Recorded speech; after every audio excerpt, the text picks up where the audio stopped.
Hello guys, my name is Gwen Stephanie D. Duterte. So today magpapandak ako ng documentation and maghahanap ako dito sa campus na pwedeng interviewin. I think yung mga klase ko na lang, pero hanapin ko muna sila. Yung i-interview po namin is about mathematics in the modern world.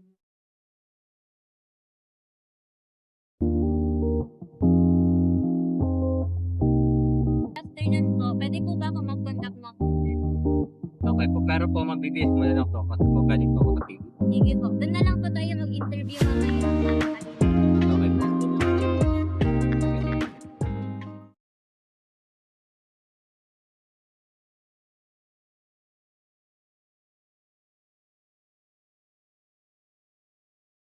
So magandang hapon po sa inyong lahat. Ako nga po pala si Gwen Stephanie D.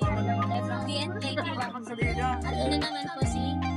Ako po si Brian Kenneth G. Fernandez from BSIT 1B. So ngayon may i-discuss po kami dalawang topic, which is the nature in mathematics. And the Fibonacci sequence. Ito po yung mga itatanong ko dito sa katabi ko ngayon. So naniniwala ka ba ng isa sa pinakamahirap na subject as we call it ay nakikita natin araw-araw? Oo. Can you give me a few examples on how mathematics varies in nature?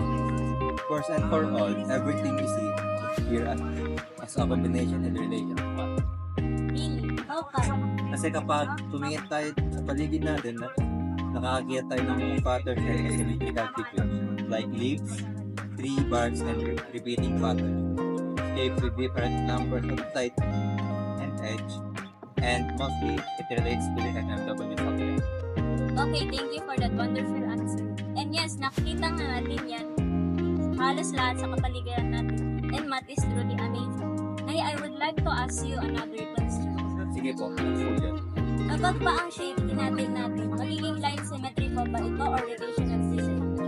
Anong klaseng shapes po ba? Kasi kapag yung shape is narorotate and yung object ay hindi nagbabago, meaning sa rotational symmetry. Pero kung yung shape po na tinatanong yun is reflective, then it's a line symmetry. Oh, I see. I'm sorry for not completing my answer. I will be specific next time. How about butterfly wings? By the way, thank you for explaining the difference between line and rotational symmetry. Now, are butterfly wings a line symmetry or rotational symmetry? Butterfly wings are line symmetry po.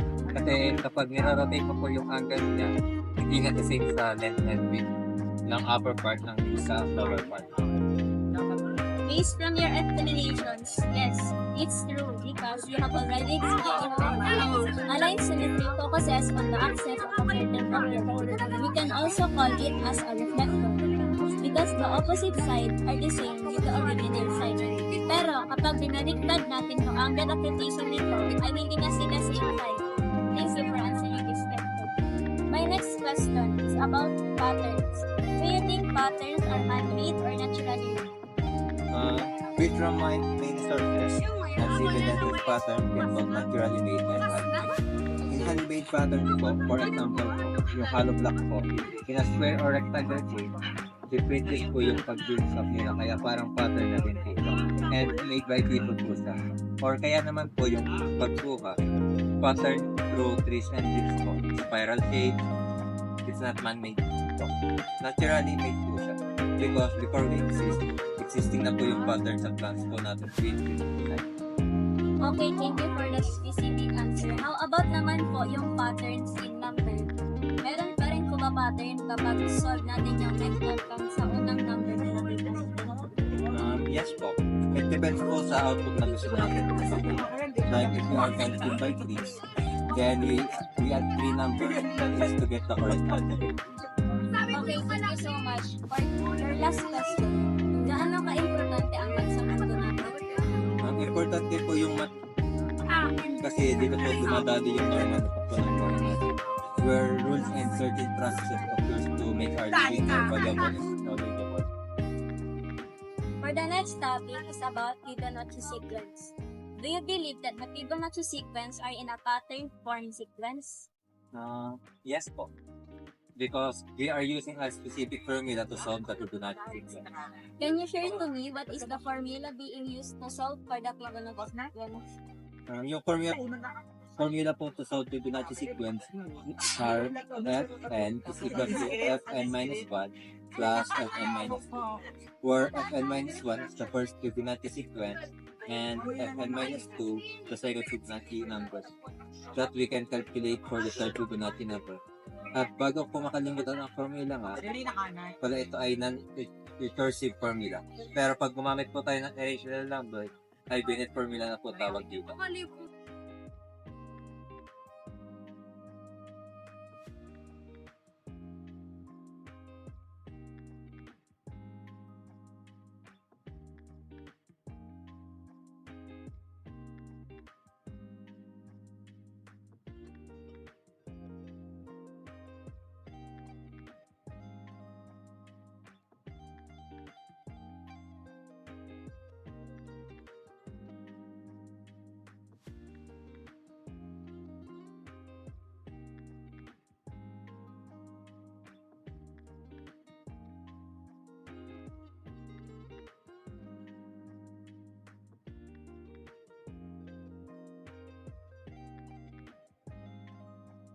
So magandang hapon po sa iyo. My name is Gwen Stephanie D. Duterte. I'm from DSI 2. Ano pong pangalan mo ay from what section letter? I'm Maria Carla Galan from Blessed. So magkaklase pala tayo. Ay, ikaw pala yung mayor namin.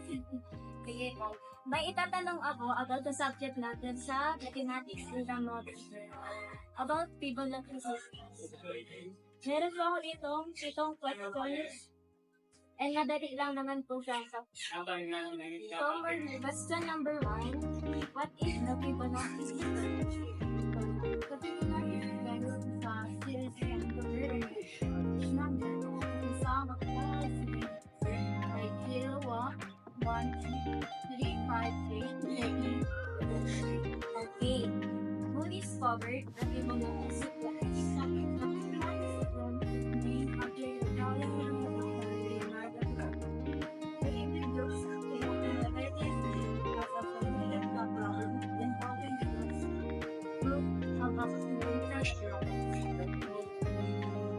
So what is the motivation and how is believed to be Fibonacci sequence? The motivation approximately is equal to 1.5 feature. The time for rational number that is related to an equation number.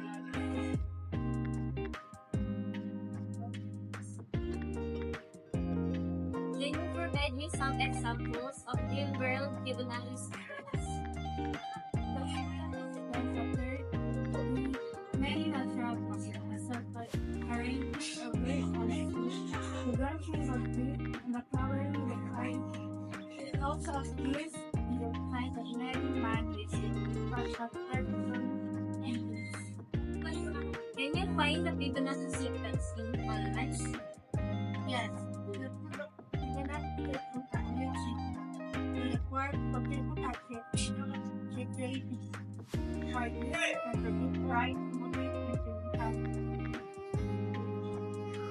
Okay, for my sixth question, is the Fibonacci sequence infinite? Yes, the Fibonacci sequence it indicates that by adding the previous two numbers to get the next content.